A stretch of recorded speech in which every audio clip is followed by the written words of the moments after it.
Tere!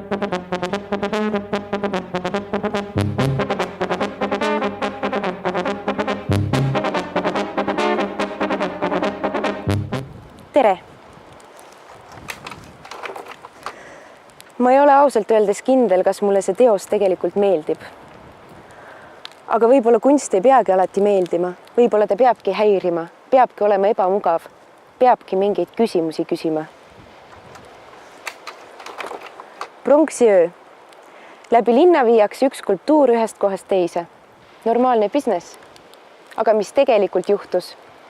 Süüdistused, pinged, helikopterid, eestlased vihkasid venelasi ja venelased vihkasid eestlasi. Kohutav. Aga mida kunstnik sellises olukorras teha saab? Mitu võimalust. Esmapilgul on see nagu mingi tuletõrje õppevideo. Tuba on tossu täis, suitsuandurit ei ole ja neiu voolib oma lõnga rahulikult edasi. Aga kui me vaatame akna taha, siis me näeme, et seal on mingi noormees ja on mingid sõdurid. Neiu noormees viiakse Vene armeesse negrutiks. Ja see pilt on kunstniku protest selle vastu, miks peavad eestlased võõra võimu eest võitlema. Väga lahe, eriti kui selle peale täna mõelda. 44. aasta Tartu. Ja vaadake, vaasis on jorjenid, kurarehad, taaliad. Kõik õitsevad augustis.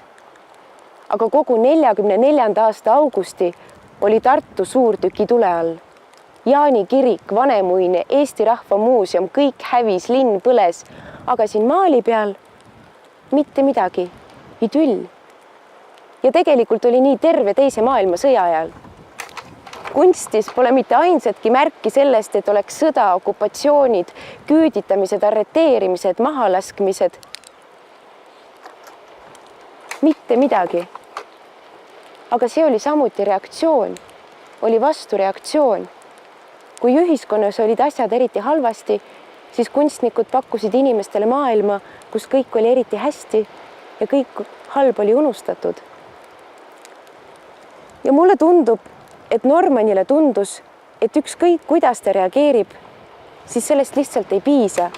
Kui ta teeb lihtsalt ühe maali või video või ükskõik mis töö, mille ta paneb lihtsalt turvaliselt galeriisse rippuma, mida tuleb vaatama tema ema ja kunstniku ainus sõber, kes hiljem ka arvustuse kirjutab. Sellest ei piisa.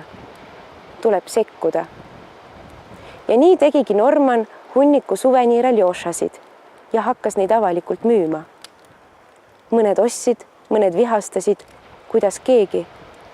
Aga minu arust ei olnud kogu selle aktsiooni tuum mingi tühi provotseerimine või nõme ärritamine. Kunstnik tahtis dialoogi tekitada, tahtis kutsuda üles lepitusele. Pronksõdur oli ju nagu mingi kaubamärk.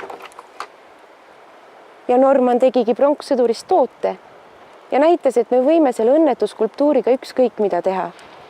Me võime ta kinni katta, ühest kohast teise viia, maha müüa, suveniiriks teha. Aga ega sellest pinged kuhugi ei kao. Asi ei ole ju selles kujus. Asi on inimeste vahelises suhtluses.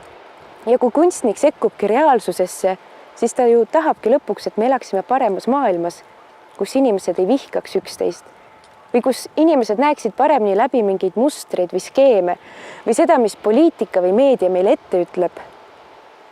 Või vähemalt hakkaksid küsimusi küsima. Kuidas me saaksime paremini koos elada? Kuidas me omavahel räägime? Miks ma Lasnamäel ei käi? Ja miks see kuju tegelikult ära viidi? Ja kas viidi üldse õige kuju? Võib-olla oleks ära pidanud hoopis viima mingi teise kuju.